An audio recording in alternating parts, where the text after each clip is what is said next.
So, I bought a boat and a house. This channel is mainly about boat though, and the myriad of projects, big and small, required to save and improve her. So, welcome to Saving Ophelia. Last time I recounted the tale of Ophelia's relocation from Copenhagen to Marstal, a trip with a few ups and downs. This time we're going to have a look at what needs to be done with Ophelia in the nearish term and get started with some of the, let's say, deconstruction. So, let's get started. One of the first things I did after relocating Ophelia to Marstal was to show her off to the owner of one of the local shipyards, the one who was kind enough to let me use one of their mooring spots. And she could quickly see that there was potential in Ophelia, but also a lot of work. And we agreed that the first thing that would need to happen was that Ophelia was sandblasted and repainted and fitted with a new set of anodes. But she also said that in order to make that happen, she would recommend that I first basically stripped Ophelia of everything on the inside, because I would need to get access to the hull, and not just part of it, all of it. And well, for that she needs to be almost empty. So that's the first thing that's going to happen. Everything up and out. Once that has been done and Ophelia has been repainted and, well, blasted first, I hope, otherwise it's not going to stick. But at any rate, once that has been done, then I'm going to have a look at replacing the house and the deck, because it's never going to work the way it is. But that's in the future. First, we need some clearing out, sandblasting and painting.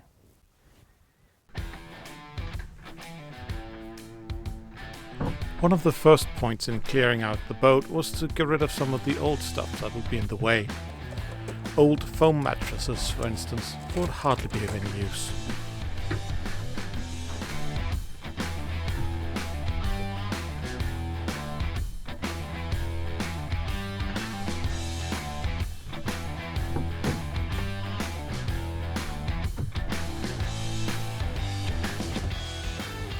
During this tidying up, I learned the hard way the importance of neatly tied shoelaces.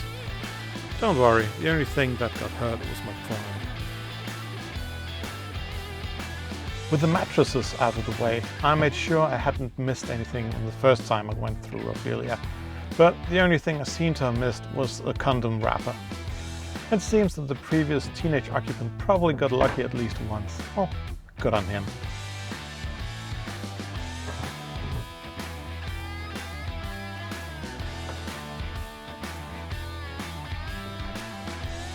I had a look at the through holes for the pit lock and the depth sensor, and they both seemed fine, although the area around them was quite rusty.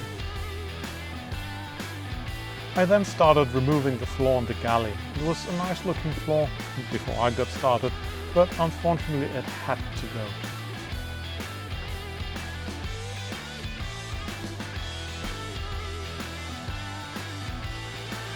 It seemed quite logical that it was the screws that kept the flooring in place, and as they couldn't be accessed without damaging the floor anyway, I decided to just cut the screws under the floor.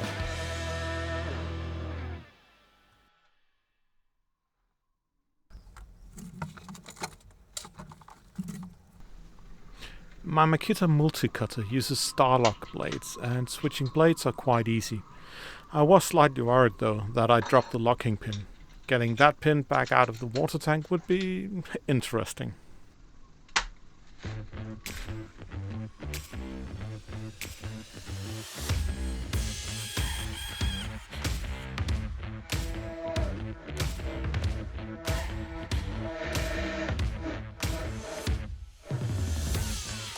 The bimetal blades cut the screws without much fuss, but I found that I always needed to cut a free area around the screw in order to avoid the blade getting stuck.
I thought that I'd cut all the screws, but even with a bit of force, the board didn't budge at all.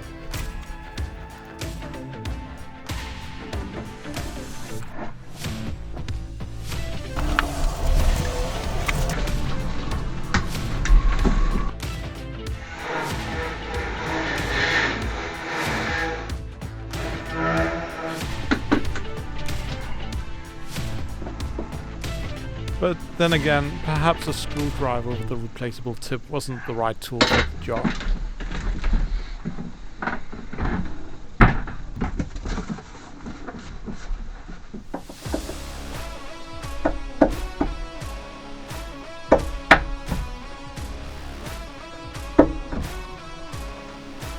I definitely could apply more force with an ordinary screwdriver, but it still wasn't enough to get under the board, so more cutting was in order.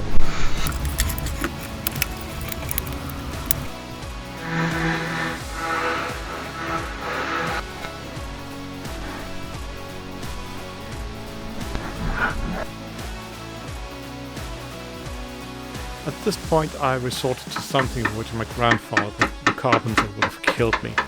Taking a hammer to a screwdriver, and then using said screwdriver as a crowbar was most definitely a no-no. But even then, it did achieve some kind of result.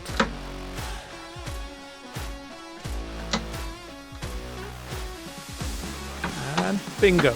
As it turned out, the board wasn't just screwed in place, it was also glued, which does explain why it resisted so much.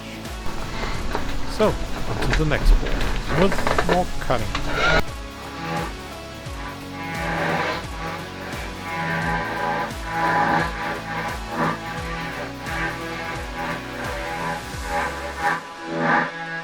And cutting. And, well, you get the idea.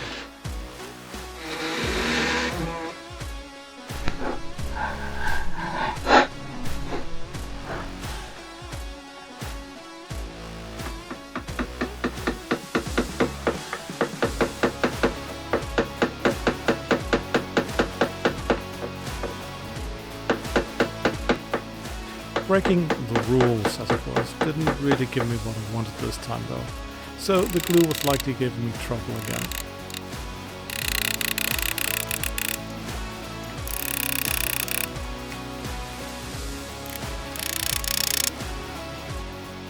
But the screws I had been able to cut probably didn't help either.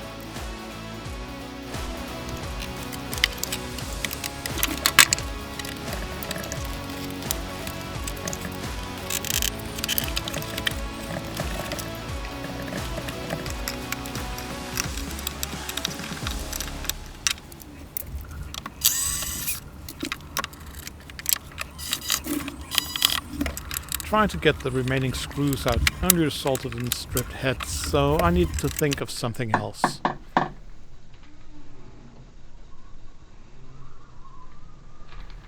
Fortunately, I brought along my persuader.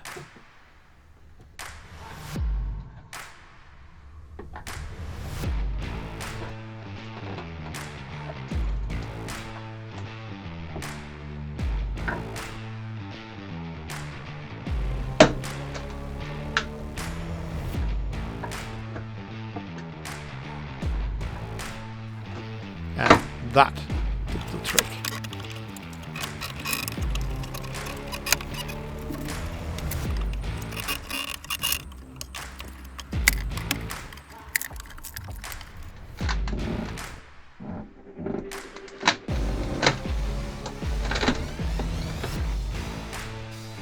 Well, I missed a few screws, as well as the glue, of course. The next point on the agenda was trying to get the underfloor cupboards out, but I couldn't see any screws, so I had to go back to cutting. I assumed, of course, that the cupboards had been glued in place, just like the floorboards. The reality, though, turned out to be slightly less obvious.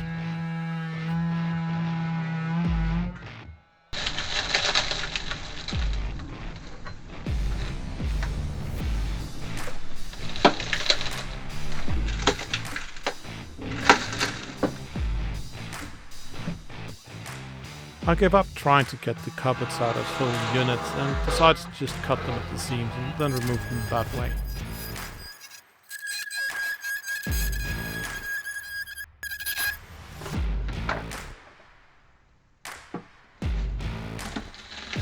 As it turned out, the cupboards hadn't exactly been glued in place. It just happened that the expanding foam that had been poured onto the floor had the exact same effect as glue on all 5 surfaces of the cupboard.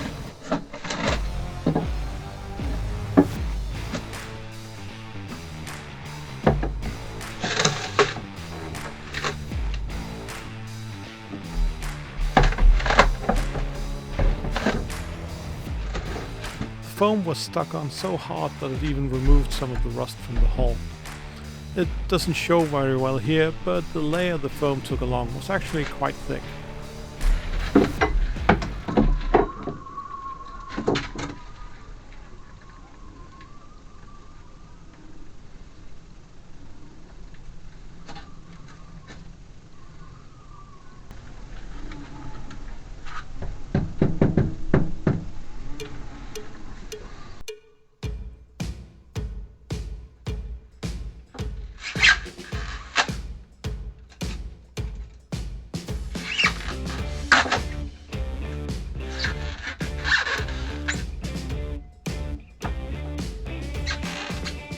Even though the foam wasn't very tough, it didn't come out too easy.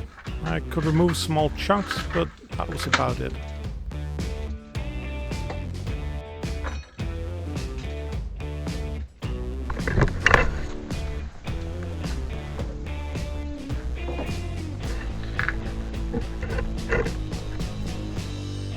Since the foam didn't want to play ball, I decided to get out of the cupboard and to remove the floorboard and the chart table to see if I could get at the foam that way.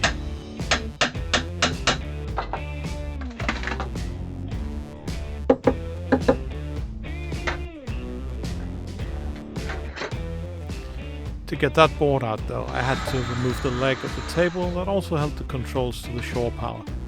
Now, I say controls, but it's really just an on-off switch and 2 gauges.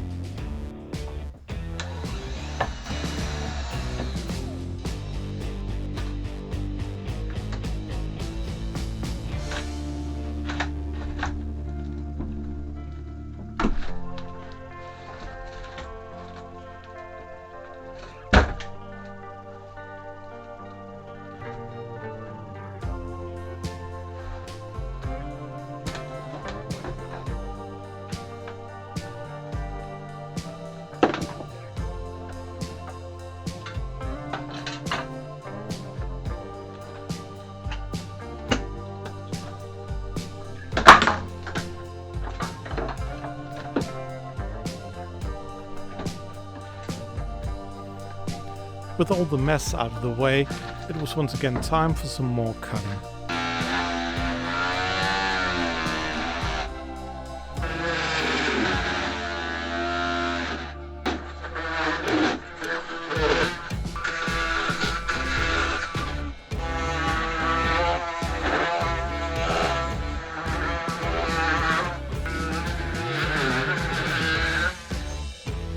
Followed of course by the trusty old persuader.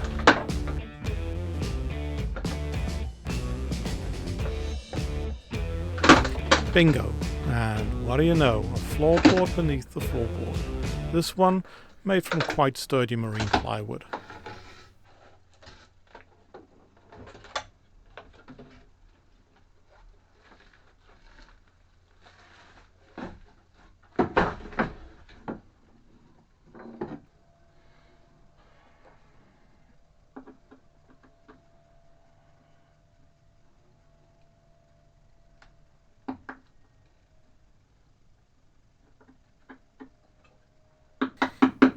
Getting this board out in one piece unfortunately wasn't an option.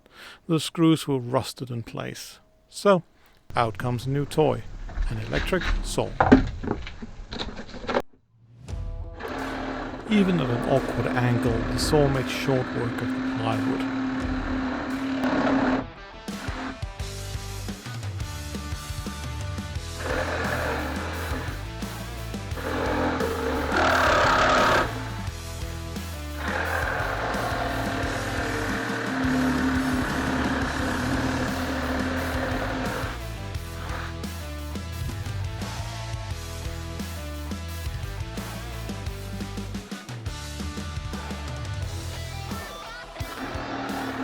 Not knowing the exact distance to the hole and not wanting to hit it with the saw blade, I returned to the trusty multi-cutter. Fortunately, you can change the angle of the blade on the cutter to make cuts like this easier.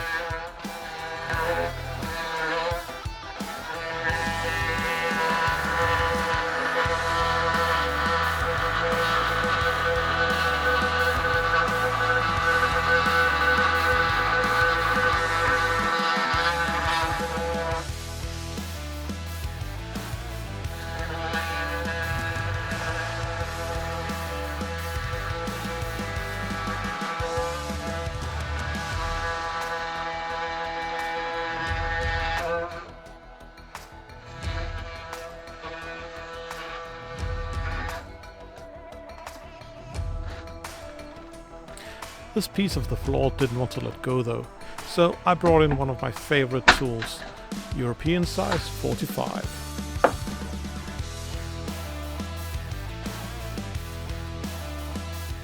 Having gained access to the top of the foam block, I decided to try and cut the foam into neat squarish chunks, but that generated quite a bit of dust and was slow going.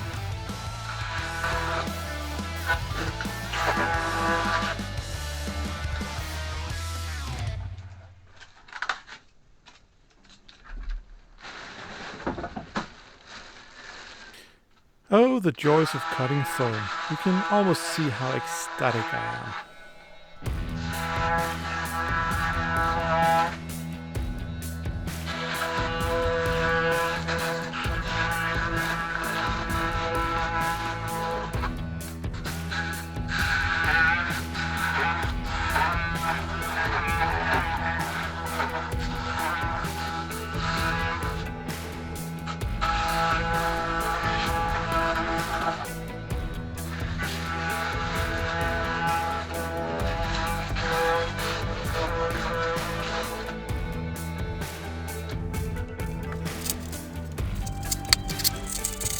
I really am quite amazed that I didn't give up on this method faster.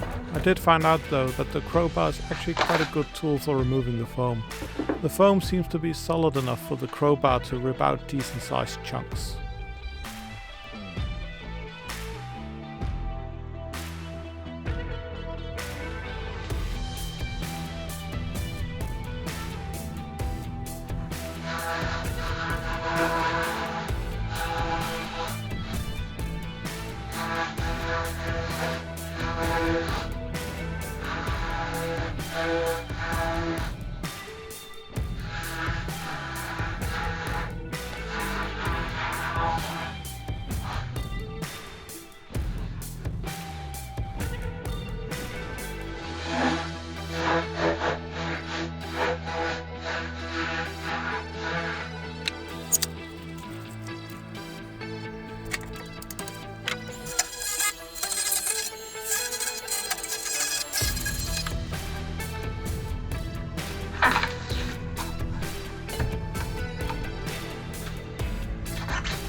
For some reason I returned to the cutting process, rather than just keep going with the crowbar. Looking back at this, I do wonder what I was thinking at the time.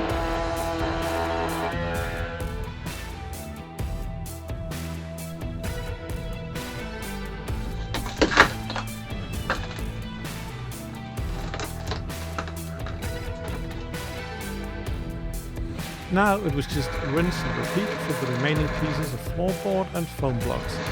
Although I did switch tactics with the foam. Rather than cutting it, I started simply ripping it out with the crowbar.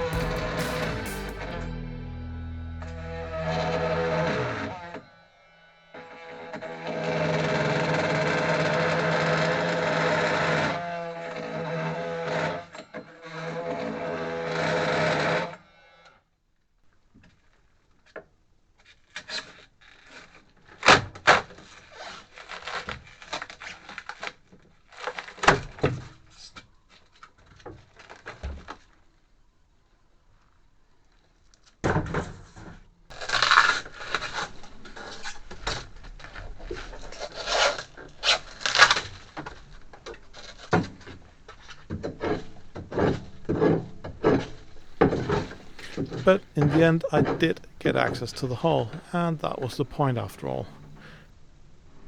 And this was the result. At this point though, I'd had enough of foam and sawdust.